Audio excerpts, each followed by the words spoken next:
Yo, Beth, that shit crazy.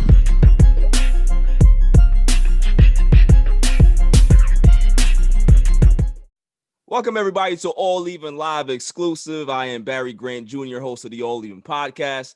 To my left is Mike Guido, host of Guido's Gridiron Blitz. Down at the bottom is Matt the Great Catarizzolo. And who we have on the show today is researcher for the NFL Network, NFL Fantasy, co-owner of Ball Blast Fantasy Football. Welcome to the show, Matt Okada. How you doing, man? Doing great. Thanks for the intro and for having me on. I'm getting real excited. The draft is literally right around the corner. Oh yeah, listen, it is great to have you on the show at this time because things are getting hot and heavy with the draft. I know that you're definitely a wide receivers guy. You're big heavy into the draft. You're big heavy into football, period. So I guess let's just get right into it, right? Let's just get right into it. Where do you think Justin Fields goes? Because I seen you tweet out something today that you are head over heels in love with Justin Fields as a quarterback, and you think that he's actually the number one quarterback on the board. It's not even Trevor Lawrence. Wow. What are your thoughts on that? Yeah, I admitted it publicly today on Twitter. I've been holding out. I've been kind of staying pat on the Trevor Lawrence despite my Justin Fields love at one, but I just finally decided he's my favorite quarterback in this class. So I still think the Jaguars are going Trevor Lawrence. There's no question there. I also think the Jets are probably going Zach Wilson, but I'm starting to wonder if maybe that's been a long con smoke screen and they're actually going to take the quarterback that, besides Lawrence, certainly is the best, whether or not you say he's better. But if I had to put my money on it, I'm going to go to the 49ers with Justin Fields. Wow. And I know that there's a whole bunch of, no, it's Mac Jones. They don't care about Justin Fields. Mac Jones kind of fits the mold of what Kyle Shanahan has used over the years. I think it's all bogus. Mac Jones is nowhere near the quarterback that Justin Fields is, and the dynamic ability Justin Fields can bring to that offense. I don't think Shanahan can pass it up. So if he's there, I think he goes there. If he falls any further than that, I don't know what's happened. Matt, we're gonna have it out today because I am a big Mac Jones guy. Ooh. Big Mac Jones. You guy. are? Okay. Yes, I am. You're big into Yes, Mac Jones, really? How did we not know this? Day one. Listen, I told you guys that your eyes have to tell you what's going on. All right. The guy is he's a accurate quarterback, 77% completion percentage. He had one of the highest QBRs in college football history. And everybody wants to talk about, he played with this guy. Look at the stacked deck. We celebrate quarterbacks at the highest level when they have stacked decks and when they perform with stacked decks. So I never understand how you can be able to criticize a guy when he has a stacked deck and he's performing at a high level. I don't get it. Just explain that to me, Matt, and then Mike, you can go ahead. I mean, more often than not, I try not to count it against them too much. Right. Like, obviously, it's not his fault that he's got great weapons. It's how well he uses them that matters. Exactly. But I do think the one place you have to take it into account is like putting context to numbers and even context to tape to a degree. So, for example, the throws into tight windows. If you compare Trevor Lawrence or Joe Burrow even from last year and Mac Jones, Mac Jones' completion percentage is insanely high. His throws into tight windows are insanely low. And the reason for that, largely, some of it is his decision-making, but largely it's because his receivers can get open without trying. Right. So that, that tells you, okay, maybe his completion percentage is a little bit boosted by what's around him. It doesn't necessarily mean you have to take away everything that he does or does well. I still think he's probably going to go in the first round. I just like Justin Fields better by a good amount. I think it's funny that you say that because that's the reason that I don't want to say I'm sour on Mac Jones, but I think Mac Jones. No. But I do think Mac Jones is clearly the fifth best quarterback in this draft. 5? I think he's 5, right? Lawrence, Wilson, Fields, and Lance, I think, are all better than Mac Jones. And I think you said it right. I didn't see the special with him. I didn't see because when Joe Burrow led LSU, and forget about all the intangibles and everything like that, right? But I saw the crazy accurate dime throws and double coverage, right? I didn't see much of that with Mac Jones, and you brought up a good point. That's partly because Devontae Smith was open on every single freaking play. You know what I mean? But so here's the thing. You said you have Justin Fields over Trevor Lawrence. That's a hot take, right? That's a pretty scorching hot one. It is. Now, do you think, I'm assuming you have Lawrence too. Do you have Lawrence too? Yes. Okay.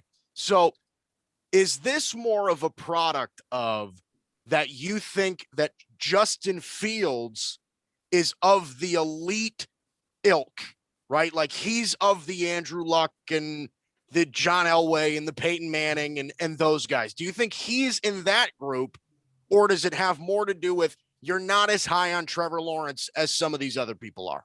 Okay, so this is probably going to sound like a little bit of a cop-out, but I think it's somewhere in between those two. So when Lawrence was a freshman, obviously he kicked off the most insane hype we've had for a quarterback in maybe multiple decades, certainly since the Lucks and the Mannings, maybe those two guys, and that's it. And I think we kind of locked ourselves into that. That's what that tweet that Barry mentioned that I actually tweeted out about today. I was like, we locked into that. And for 3 years, we haven't really questioned it. We've known he was going to be the guy, and now we're here a week away, and he's the guy. He's going to be the number one pick. Right. I don't know if he's still the Andrew Luck caliber from what I saw prospect necessarily. I think he might be kind of close, but I don't know if he's generational, insane, number one quarterback in a decade kind of player. He's still very, very up there. Justin Fields, I don't think is that either. But I do think he fits into a tier with Lawrence that is just below that, where is this guy generational? Maybe not, but how many generational quarterbacks are there really in the NFL? Technically, there should only ever be one, and Patrick Mahomes already has that locked up.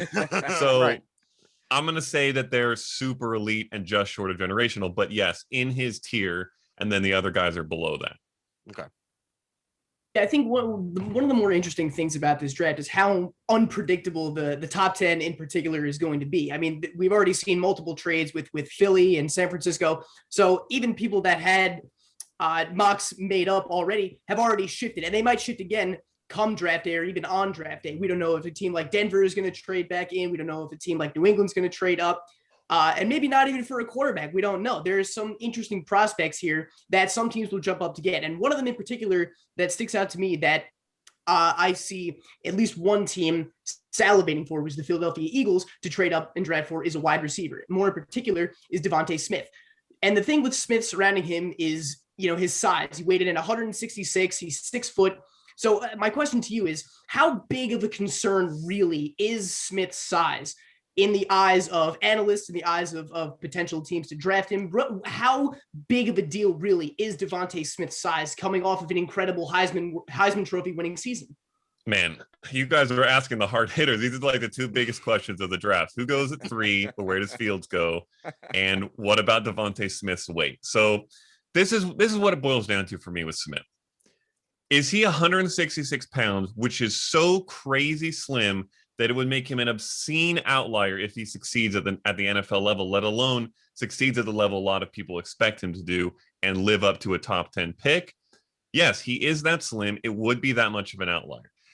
And when people start to make comparisons, they say, okay, well, who else has succeeded under 180 pounds? Deshaun Jackson, and that's kind of it. Marvin Harrison sometimes, but mostly he played above that weight. So it's just not going to happen. The problem with that is you can hop on his slim size is an outlier thing, but you can't not also hop on he won the Heisman Trophy purely as a receiver. In my opinion, that's never been done. Every other wide receiver that won it either had a large part of the return game factored into that or even contributed as a running back. I think Devontae Smith is the purest wide receiver to ever win the Heisman Trophy award and the first to do it in 30 years regardless. Right.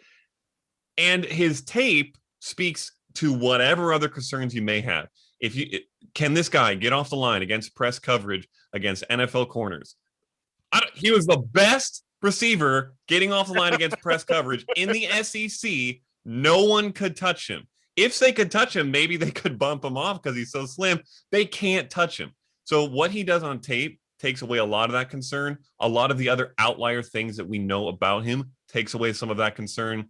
Is it still a concern? Yes. It would be nonsense if you said you're not a little bit worried and you'd rather him be 185 or 186 pounds instead of 166 pounds.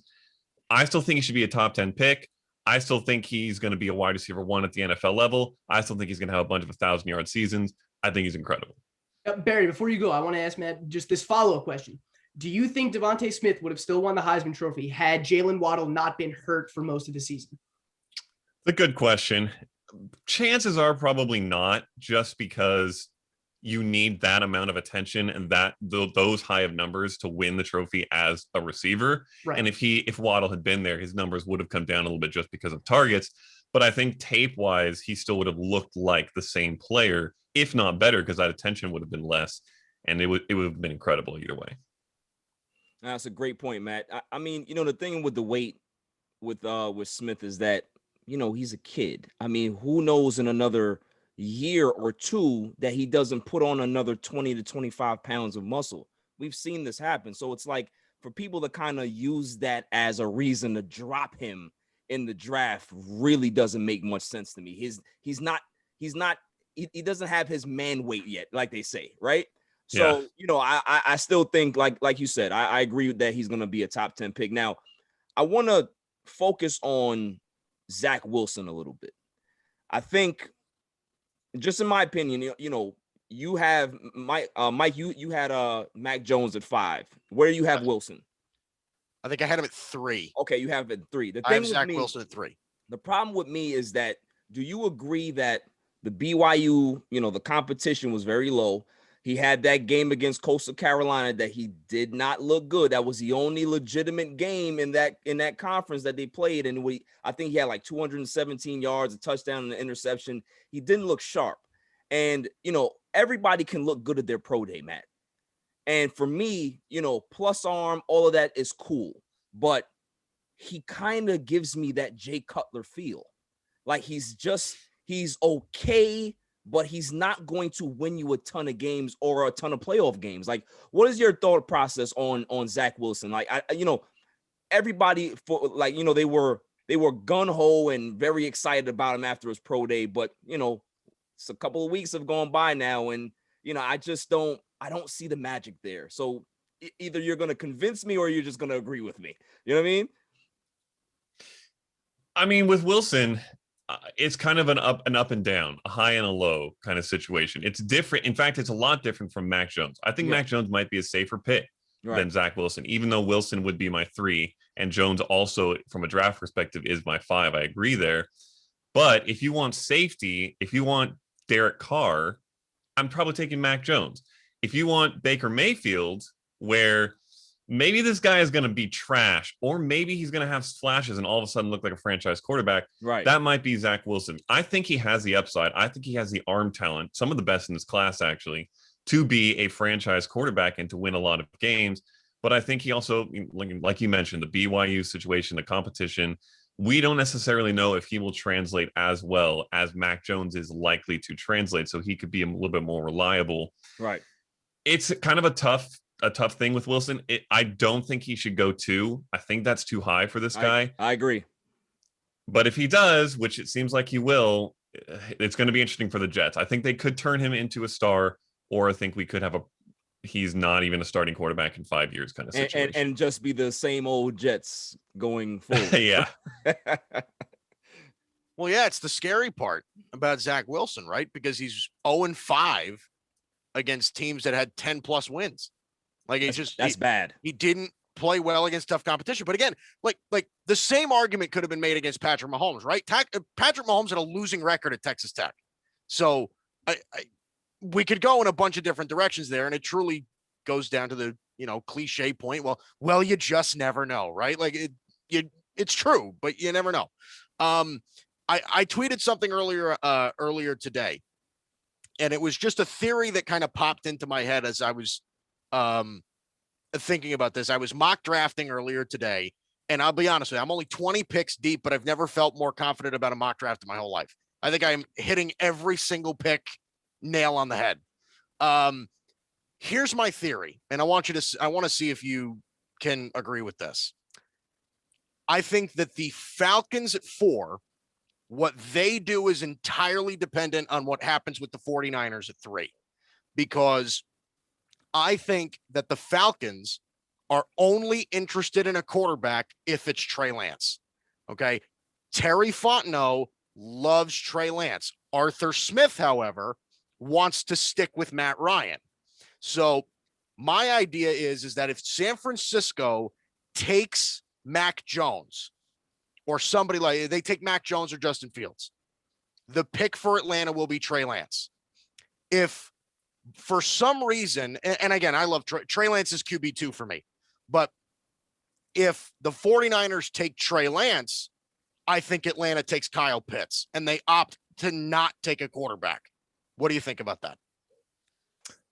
It's interesting. I almost wonder if the Niners take Mac Jones and Justin Fields is still there and the Falcons don't want him, should they trade out of that pick? Right. Maybe. Because somebody wants Justin Fields. And regardless of whether they think Trey Lance is better or not, they should know that somebody will come up and buy that pick from them for a lot.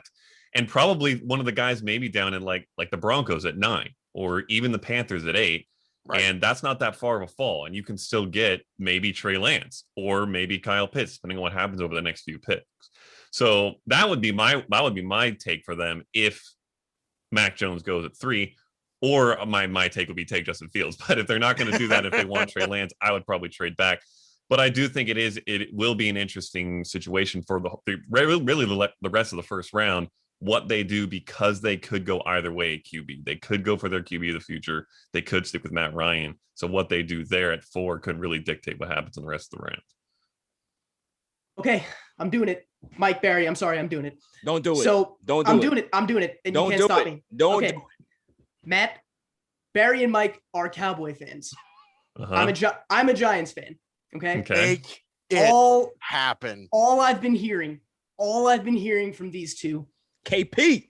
Jerry Jones is enamored, fascinated, in love with whatever you want to call it, with Kyle Pitts. Yeah, because not surprising. Yeah, We're gonna use fascinated. Because every other Okay. GM of every other team isn't completely enamored with Pitts either. Yep. They're under this fantasy that the Cowboys could potentially trade up from number 10 to select Kyle Pitts. I need you, a level-headed insider expert, to tell me that that's not going to happen. Even if it's not true, please tell me it's not going to happen. That's a Giant fan, by the way. That's a Giants fan. Yeah. I need to hear it from you. So I'll give you the answer you want to hear, and then the tough part about that answer. The answer you want to hear is I don't think that'd be the right move for them. I think it'd probably be pretty dumb. Mm-hmm. The problem is we're talking about Jerry Jones here. Yep. So there's really no telling what he will do. I think he could do absolutely anything. And by the way, in some degrees, like to them taking a corner there, which is probably what they will lean towards doing, I don't know if that's going to fix them and make them a contender right away. That defense is a mess. Right. Correct. So it might actually be interesting to say, listen, our defense is going to suck. We're just going to have to outscore the opponents. Let's just go get Kyle Pitts and have, without doubt, the best offensive group, maybe outside of Kansas City, in the NFL. I don't want trading up to do it, especially that far, feels a little crazy. But again, it's Jerry Jones, so crazy would kind of be par for the course. See, that's my thing, and that's right. been my point all along. And I think Barry is in agreement on this. Yes, is that like people are saying, and I see people on Instagram and I see them on Twitter and I see fan pages and everything like that are going nuts saying like, I can't believe that they're even entertaining Kyle Pitts. Like they drafted CeeDee Lamb last year and they didn't even need him. Like everybody's going off. I'm like, listen, okay, Patrick Surtain or JC Horn or one of these other corners. And as much as I like them, because I think they're good players, they're not, like a rookie corner is not going to change your whole defense. Correct. If you take Kyle Pitts in the first round, whether you trade up 3 slots or whatever to get him or whatever, right? You got like 8 or 9 more picks to draft defense. Like take the Hall of Fame talent, right? That just makes sense to me.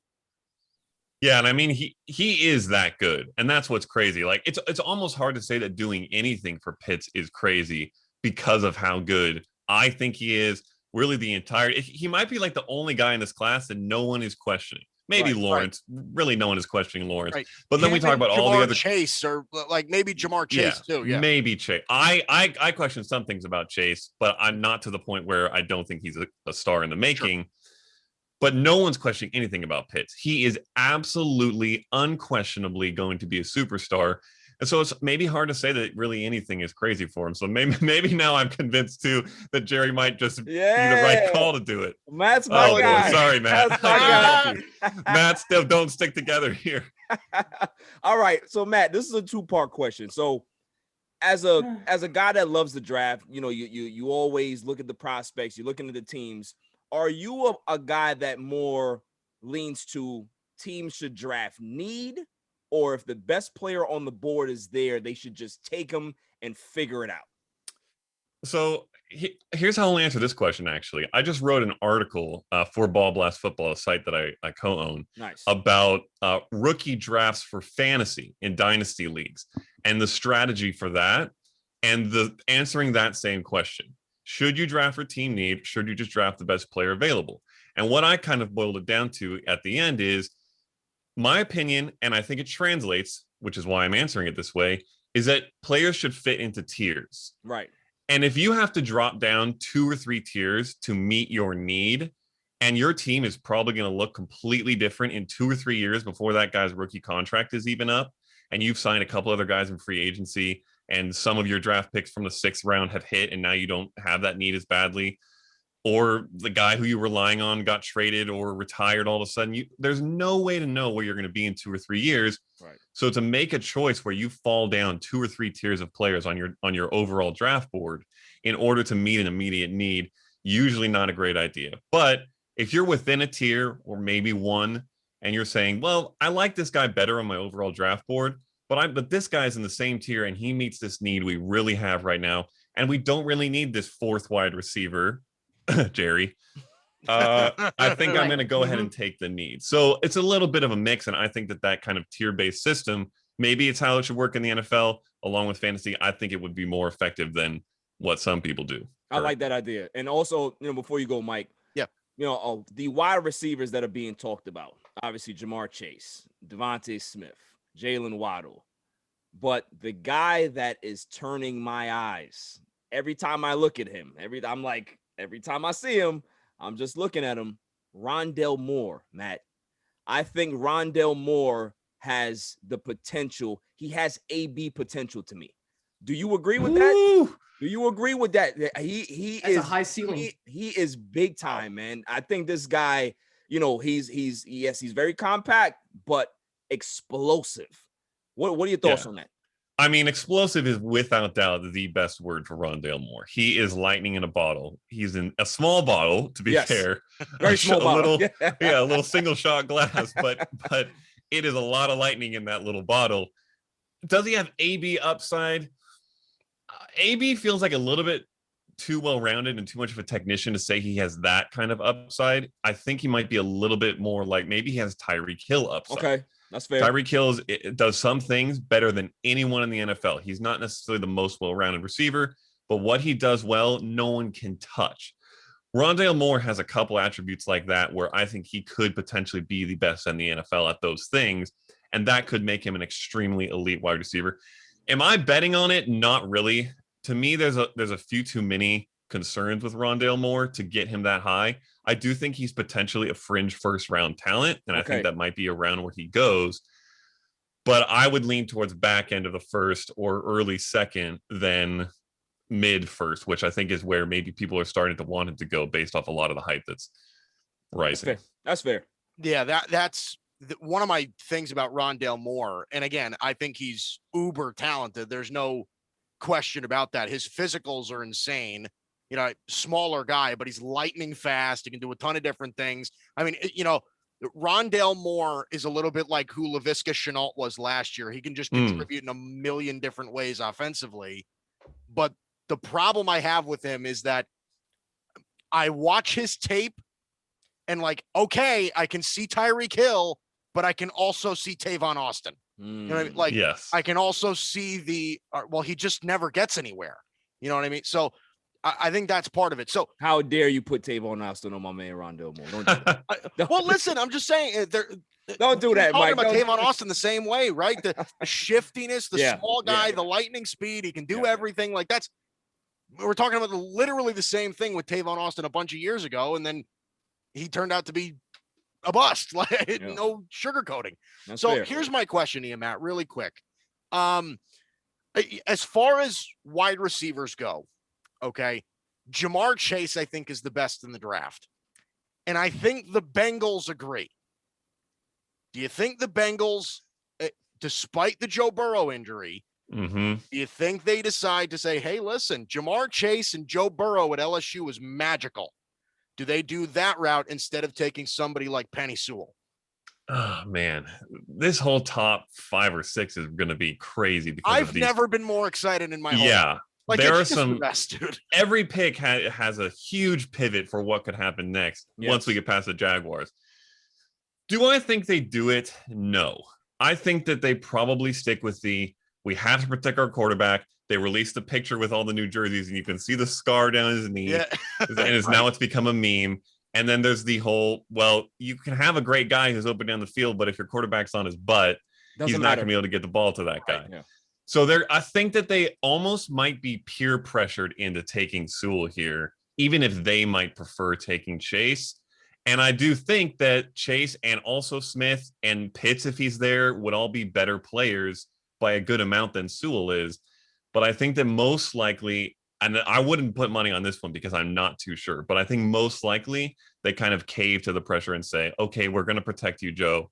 We'll get your weapons later. And by the way, they've got good weapons. They have Tyler Boyd, T. Higgins is a really solid 1-2 receiver combo. So I don't know if they really need to try to continue to fill that if they can get an offensive lineman to protect Joe. Really quick, Matt, before you go. So in the mock draft that I was literally, I wrapped up making, I cut myself off so I could do this interview. I was up to pick 20, literally 10 minutes before I came on here. And I found myself, and again, I'm super confident in this.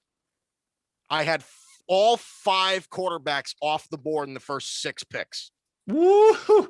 That's a hot take. Where do you think the last quarterback comes off the board? Ooh. Okay, let's see. I'm gonna say 15. You think one lasts to 15? I think one maybe last to 15. And I don't know if it's even the Patriots who were there at that point, because I'm kind of hoping they trade up to get someone. But if they're there at 15 and one of those 5 quarterbacks falls to them, I think they probably feel like they need to take him if they feel decent about whoever that is that fell.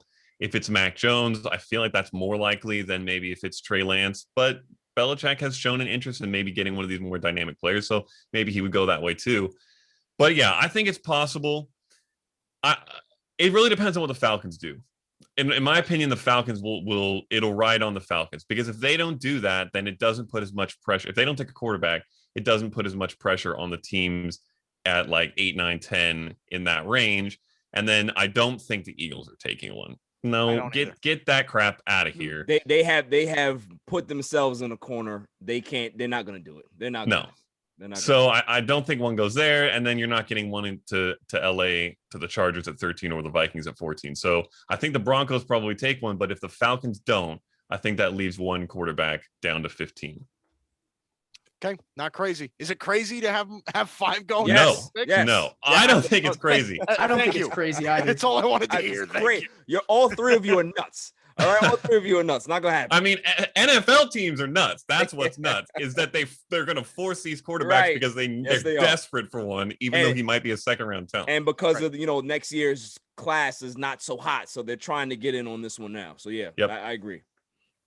I think one of the more interesting things about this class is that there's no like blue chip defensive guy, right? Like there's no Myles Garrett's, there's no Nick Bosa's, there's no TJ Watts, the safety, there's no premier safety, there's no Derwin James or Minka Fitzpatrick. Like outside of cornerback really and linebacker, it's actually when compared to the offensive prospects, it's relatively underwhelming. And one of those more polarizing guys is Micah Parsons. So he's, for me, probably the most unpredictable prospect in terms of landing spots. I've seen him go as high as top 10. I've seen him like late first, and everyone's talking there. Oh, there's off-field concerns and all this other crazy stuff surrounding Micah Parsons. But I mean, you watch his film and the guy's, he's a game breaker. He has that type of potential. So where's the most realistic landing spot you have for Micah Parsons, who is probably the number one overall defensive player in the draft? Yeah, that seems to be kind of the way a lot of people are going these days.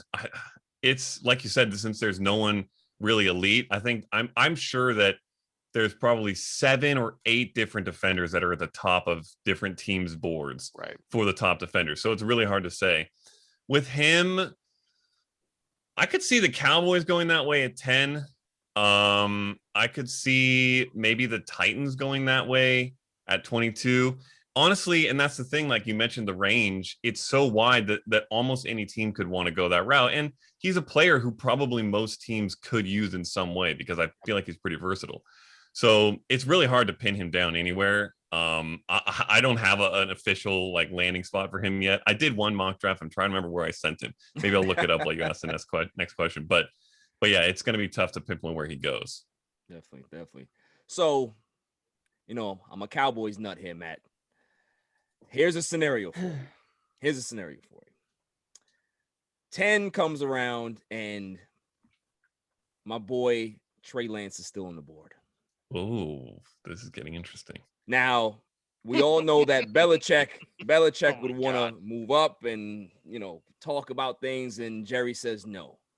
Do you think in any scenario Jerry takes Trey Lance at 10 because he just doesn't want anybody else to have him?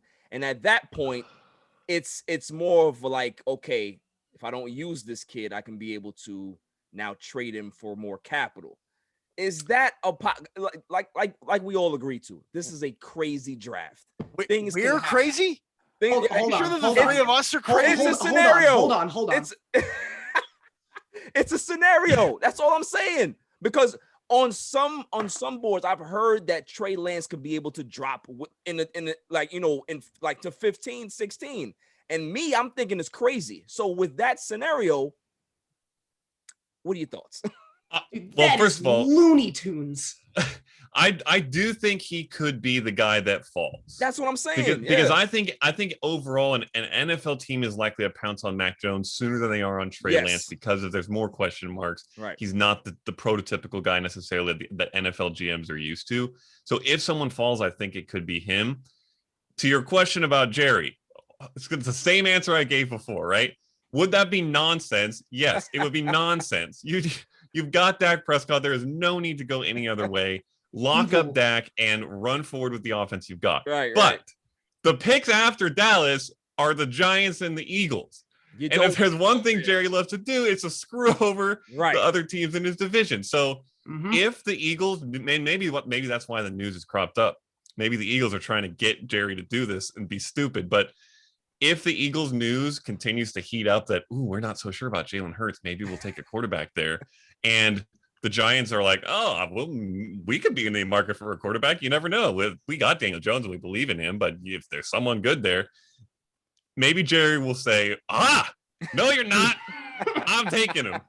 But I can't. Don't do it, Jerry. Okay, if you're listening, just don't do it. I don't think it's realistic. It would be crazy, Jerry, to do it. But as I said before, crazy Jerry does things all the time. And that's what I said. It was a crazy scenario. It wasn't real, guys. All right. It's just a crazy scenario, but it is possible. It's possible. The world would explode if the Cowboys took Lance out of petty just to keep other teams. I don't even want to think about it. Awful.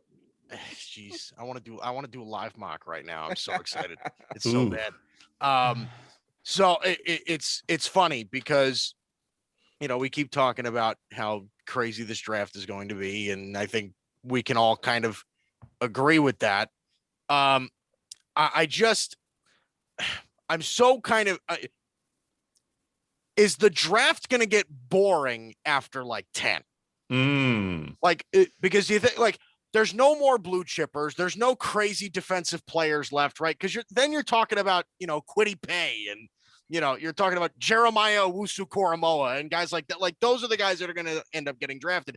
And again, they're good players, but is all of the drama in your mind just going to be, okay, it's going to be incredibly intense in the top 8 or 9, 10 picks. And then from then on, it's going to be pretty smooth sailing. I mean, to a degree, and I'm sad now. I feel saddened in my heart that you've made me realize this is true. To a degree, I think yes. Don't be a Debbie Downer, Mike. You see what you did, man? Nice job, Mike. Yeah, you're putting me in a bad place here.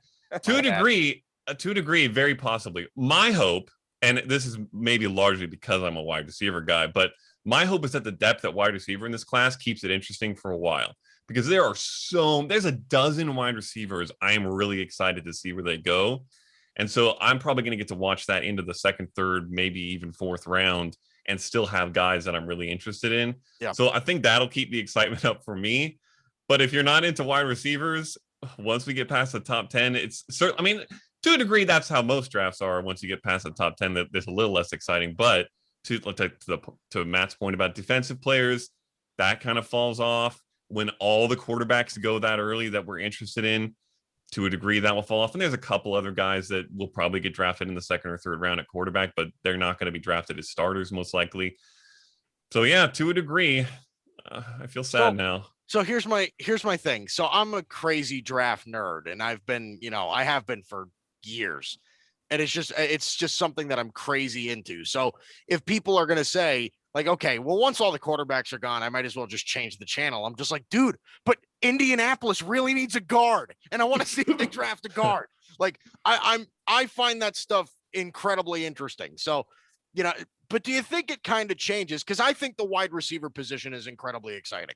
Okay, I can watch wide receiver film all day, and I could say, God, man, Elijah Moore should go in the first round. Like, I'm all for all that stuff.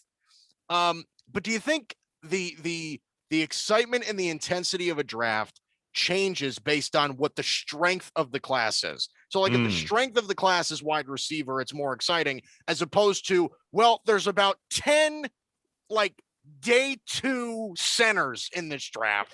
Like, do you think the excitement level changes?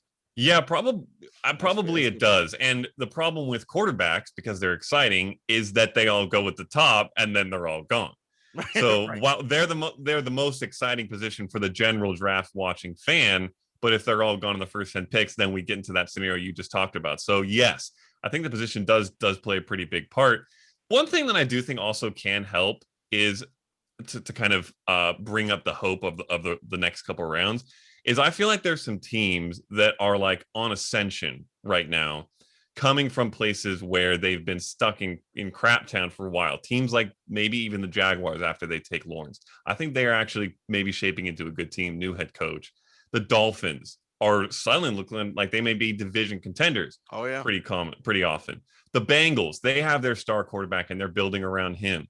I feel like there's quite a few teams who have sucked for 2 decades, even the Browns, who have already broken out of this. Right. And so getting to see what they do in order to like pile in those last few pieces to becoming the franchise that they've been trying to be for 2 decades, that's another thing that kind of holds my interest probably for a little bit longer. So if your favorite team is the Patriots, like mine, you've had 2 decades of greatness. Yeah, you can see the Patriots hack back there if you're watching video. Yeah, we saw it. Then maybe it's not as great. Although we're basically in full rebuild mode too. So I'm going to be interested to see what happens. But I think that can play a part too. I like how we brought up how deep this wide receiver class is. I felt that way, about last year. There was Lamb and Judy and Ruggs and Claypool, and these guys, they go on and on and on. And we saw kind of how out of the order we saw them go, which is, I think, kind of foreshadowing for how this year's could go. Like we talked last year, I remember I had Lamb as my wide receiver 1, Judy, and then I had Jefferson and then Ruggs at 4, right? Ruggs ended up being the first wide receiver taken. So that's why I always love it's a little more to Mike's point, how unpredictable it can be, especially when talking about wide receivers. So since you talked how much you love wide receivers, this is perfect because there's a ton of like late first, early second round guys. So I'd love to just pick your brain on a few of the names that you're most excited about, like whether it's Terrace Marshall Jr., Kadarius Toney, Elijah Moore, Rashad Bateman, guys like that. Who are some late first round, second round guys you're really high on? In that range, Kadarius Toney and Terrace Marshall, the first 2 names you mentioned, those are the guys for me. My favorite guy is probably going to go in a round or maybe 2 later, and that's Tylan Wallace, who I freaking love. But we'll leave him off for now. Good player. Terrace Marshall, I think, has possibly the best chance to be a true one of everyone past Chase and Smith.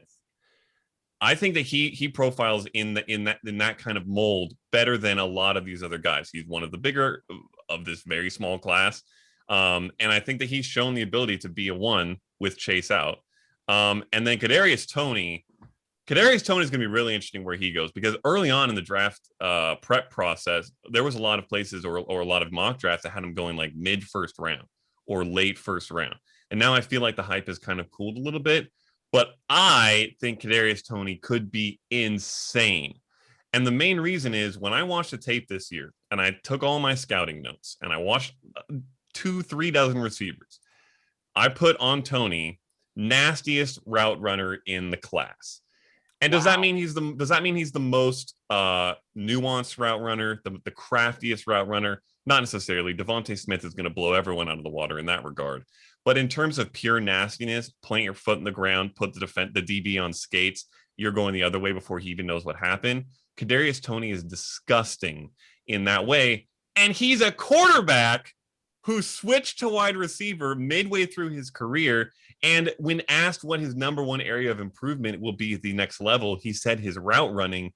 This guy can become, in my opinion, one of the best route runners in the NFL because he has the athletic ability already to be that. And if he gets a little bit more under his belt in terms of training and coaching that he hasn't had nearly as much as most of the rest of this class, this guy could be absolutely insane. If you want to talk about Antonio Brown ceiling, to me, it might be Kadarius Toney that has an Antonio Brown ceiling. I'm not saying he'll get there, but he has a crazy high ceiling. Interesting. I think I had Toney mocked to Green Bay at the end of the first round. Oh, I think I might have mocked him there too. I love Toney to Green Bay. They are not going to take a wide receiver. We know that. We know that they always. They've shown us they won't. Mm-hmm. They won't do it. They won't do It's it. true. They'll take a Such center a shame.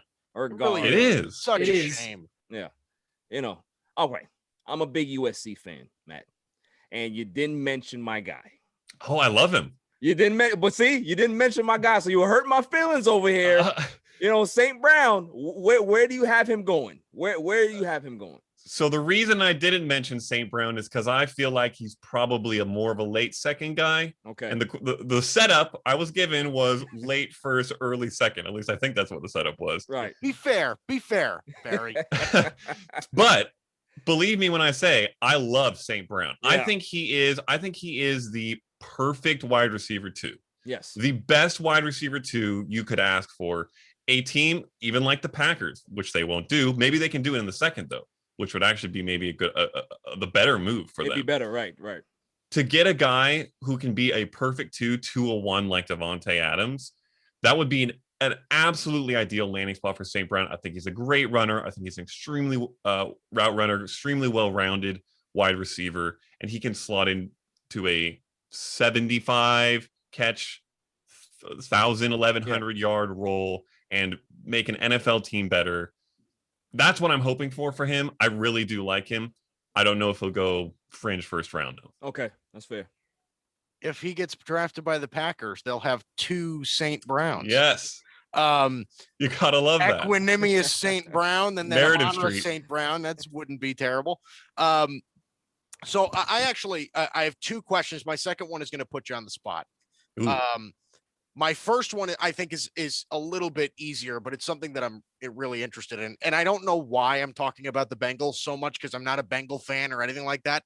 But I am You love interested Joe to see Burrow. whether they go offensive tackle or they go wide receiver in the first round. So in your expert opinion, okay, do you think it would be better for Cincinnati to draft Penny Sewell at 5 or Rashawn Slater at 5 or whoever it is, right? An offensive tackle at 5 and then take Kadarius Toney, Elijah Moore, name a wide receiver in the second round?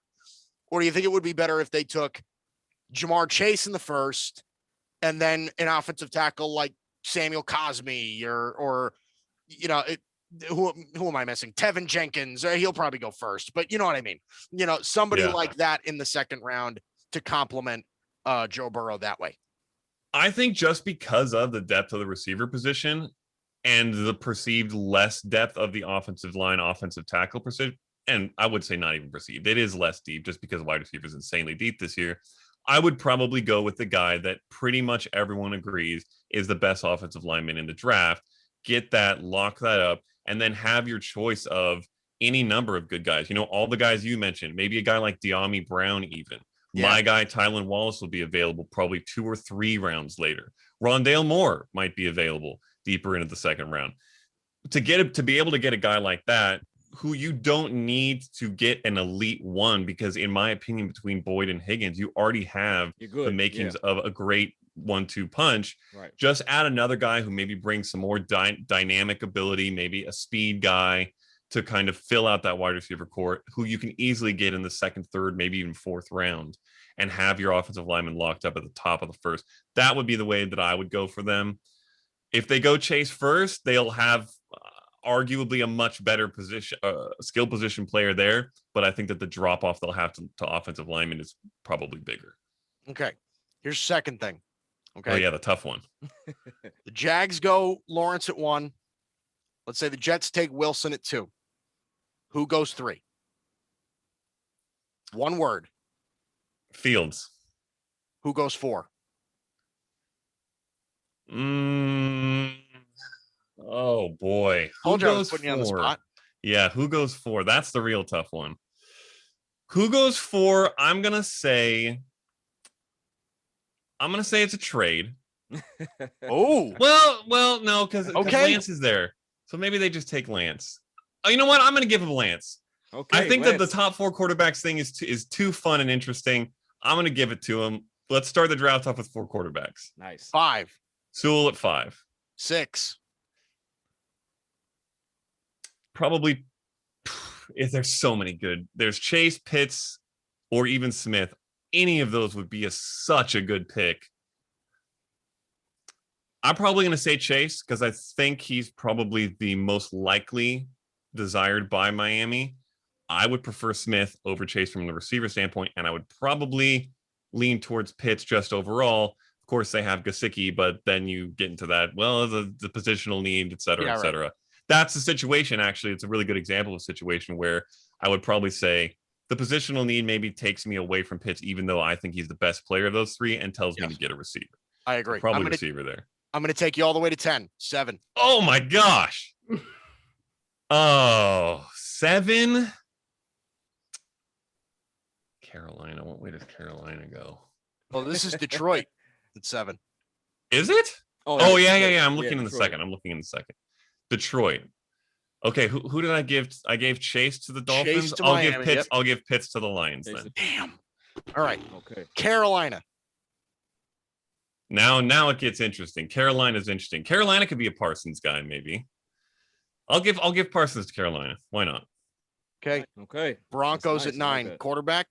Broncos at 9 is interesting because Mac Jones is their only option here. Do they want to go Mac Jones? Kind of feels like an Elway guy, not quite tall enough maybe to be an Elway guy. I don't know if his neck is long enough. But yeah, I'll give Mac Jones. Forehead isn't big enough. Yeah, exactly. Dallas at 10. Surtain. Okay. All right. Say, listen, that wasn't so bad, was it? He went through pretty. You broke my heart when he gave Detroit Kyle Pitts, but you know.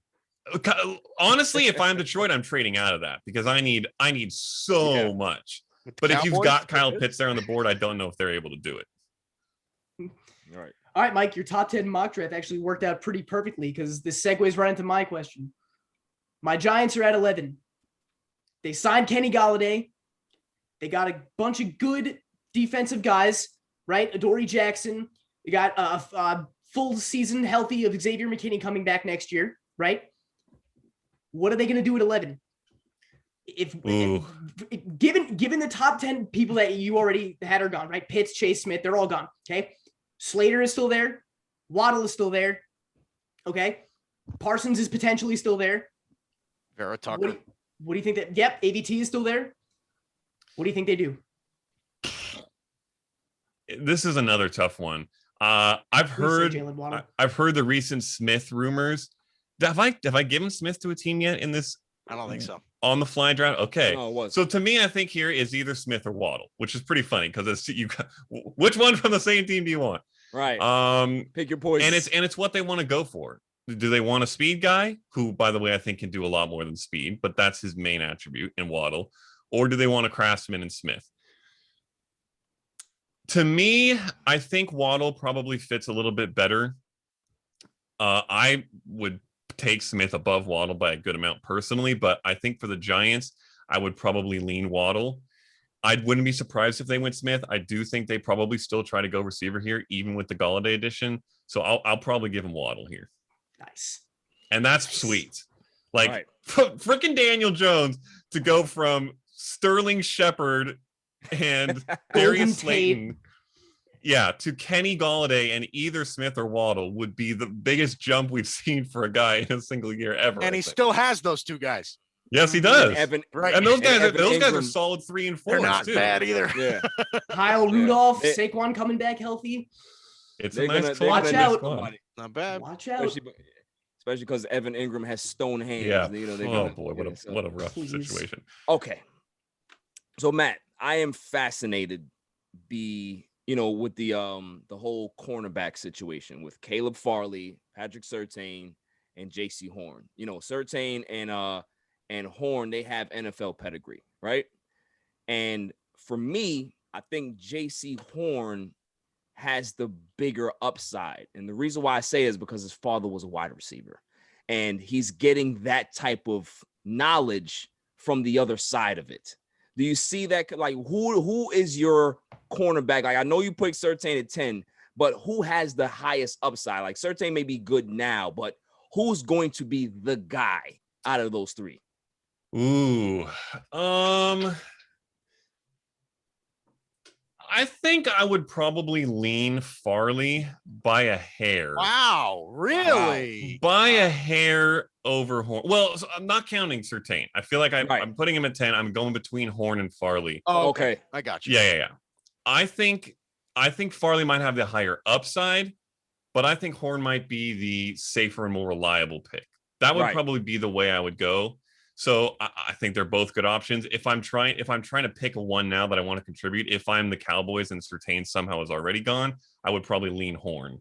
Yeah. But if Farley falls down to a guy in the later first, a team in the later first who kind of maybe wants a corner or maybe just wants to add a great high upside player on defense, I would probably go Farley with upside. Okay. Do you think Farley would be the kind of consensus cornerback one if he never had back surgery? Because that's a lot of what I've been reading is that's contributing to him falling down a lot of boards. It's possible. Yeah, it's possible. I think Surtain maybe would still hold it, but I think it's possible.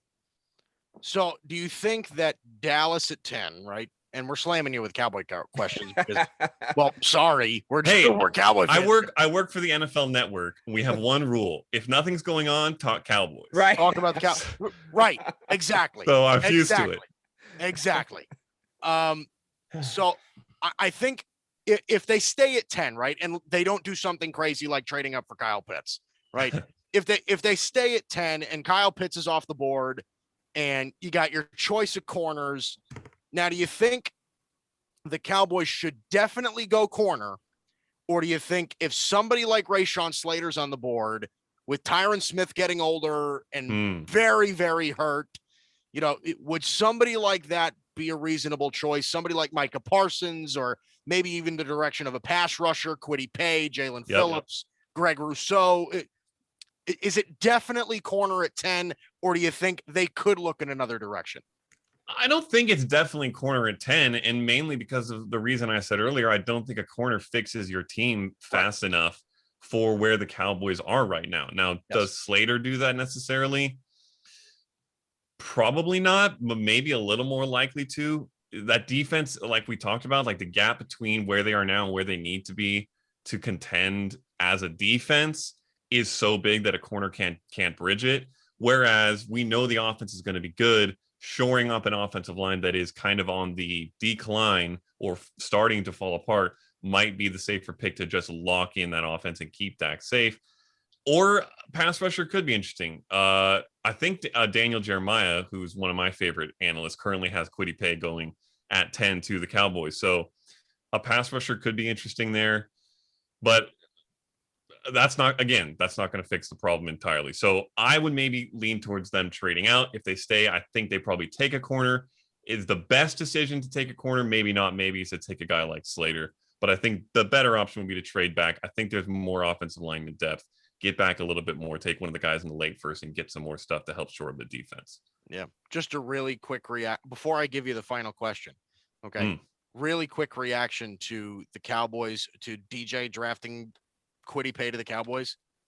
I am not. Listen, I've been it feels like scarred a reach. with Michigan pass rushers ever since we took Taco Charlton over TJ Watt. So I'm a little scarred. I don't want and listen, in Kwity Paye's and Jerry was so enamored in Kwity Paye's defense, it feels like every time I watched Michigan throughout his entire career, the guy was in on it on every play.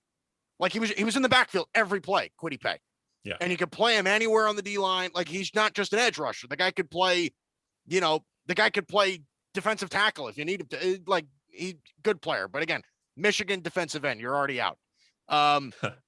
Okay. Matt, we ask this to everybody that we interview. And it kind of strays away from the draft, which we've talked about for an hour. Who is the greatest athlete of all time in any sport? Oh my goodness. The greatest athlete of all time in any sport. Okay, I just have to ask one clarifying question. I feel like I'm allowed that since this is such a huge, broad question. Yes. I know what your question is, and it is whatever you interpret it as. Okay, I was going to ask, do we mean pure athlete, or just a player who plays sports the greatest ever? Your definition of athlete, whatever your definition is. Okay. And this is there is no redo. This is so it. The reason I asked that question is because the guy I'm going to pick, and to say it's not biased would be foolish, but the guy I'm going to pick is as far from the greatest athlete in pure terms of athleticism that probably exists in professional sports. He's going Brady. It's Tom Brady. Yeah, I'm going Tom Brady. You see the Patriots hat behind me. I've been a Patriots fan for over 2 decades, since before they drafted him. This is what it boils down to. Is he the most talented player in football history? Not even close. Is he the most talented quarterback in the NFL at any point in his career? Maybe not even. No.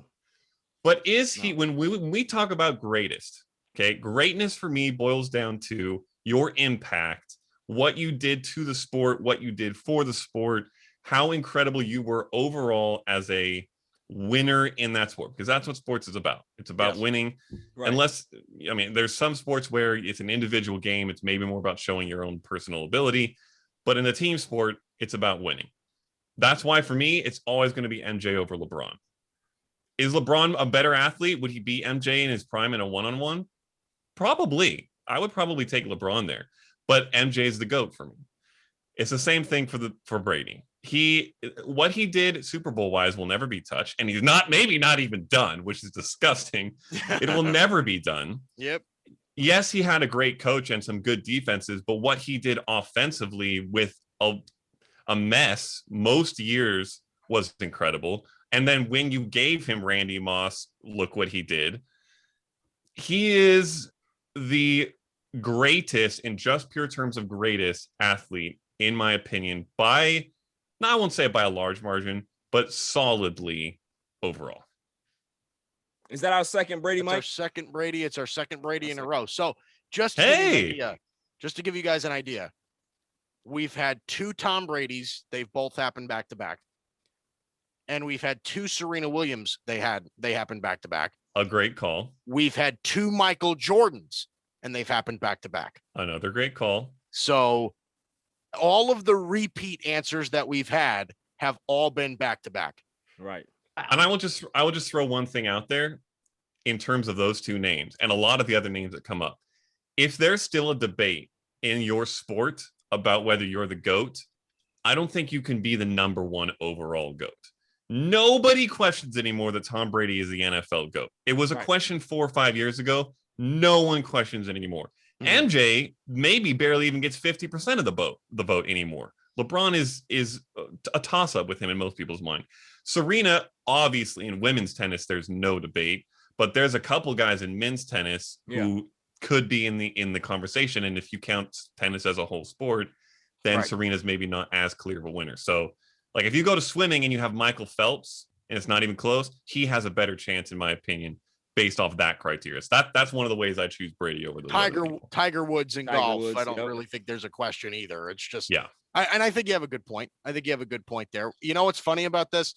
And I'm going to say this for anybody that takes Tom Brady or anybody that we haven't said already. Okay. We got an animal before we got Tom Brady. What? Can you believe that? We got an animal before we got Tom Brady. Secretariat. Oh somebody my picked gosh. Secretariat before they picked Tom Brady. Well, that person was going Jake for clicks. Freaking Asman he did. Secretariat. He did before say Tom that. Brady. He did say that though. He said, "Listen, I'm going for clicks right now. I'm gonna go Secretariat." So, that's funny. in his defense. But listen, Matt, this was fun, man. Thank you for coming on the show. This was a blast. The draft is very, very important to everybody's life right now, and thank you for giving us some insight. So please plug yourself, shameless plug right now. What you got going on and what's going on in the future. At Matt Okada on Twitter. It's my name. It's not super complicated. You can hit me up, ask me draft questions, tell me my draft takes are terrible. I'm here for that. There's a few that people have told me are terrible, so bring it on. Justin Fields over Trevor Lawrence is a hot one. Exactly. Although I'll tell you though. what, I did not get any hate on that tweet. I only got Fields truthers coming and saying, yes, thank you for joining the train. Wow. Other than that, check out Ball Blast Football. It's the fantasy football site that I co-own. Lots of good stuff going on over there. Podcasts, articles, YouTube stuff. And then check out the NFL Fantasy Pod. All the episodes in April, I joined Marcus Grant to talk fantasy rookies in this class ahead of the draft. So if you play a dynasty league, or if you just want to get to know rookies for your fantasy league in 2021, that's a good place to check it out. We go through almost every relevant player at all the positions. So that's where you can find me. Definitely, man. Definitely. Well, listen, that's all for All Even Live exclusive. I am Barry Grant, host of the All Even podcast. To my left is Mike Guido, host of Guido's Gridiron Blitz. Down at the bottom is the miserable Giants fan, Matt Catarazzolo. And we will see you guys next week.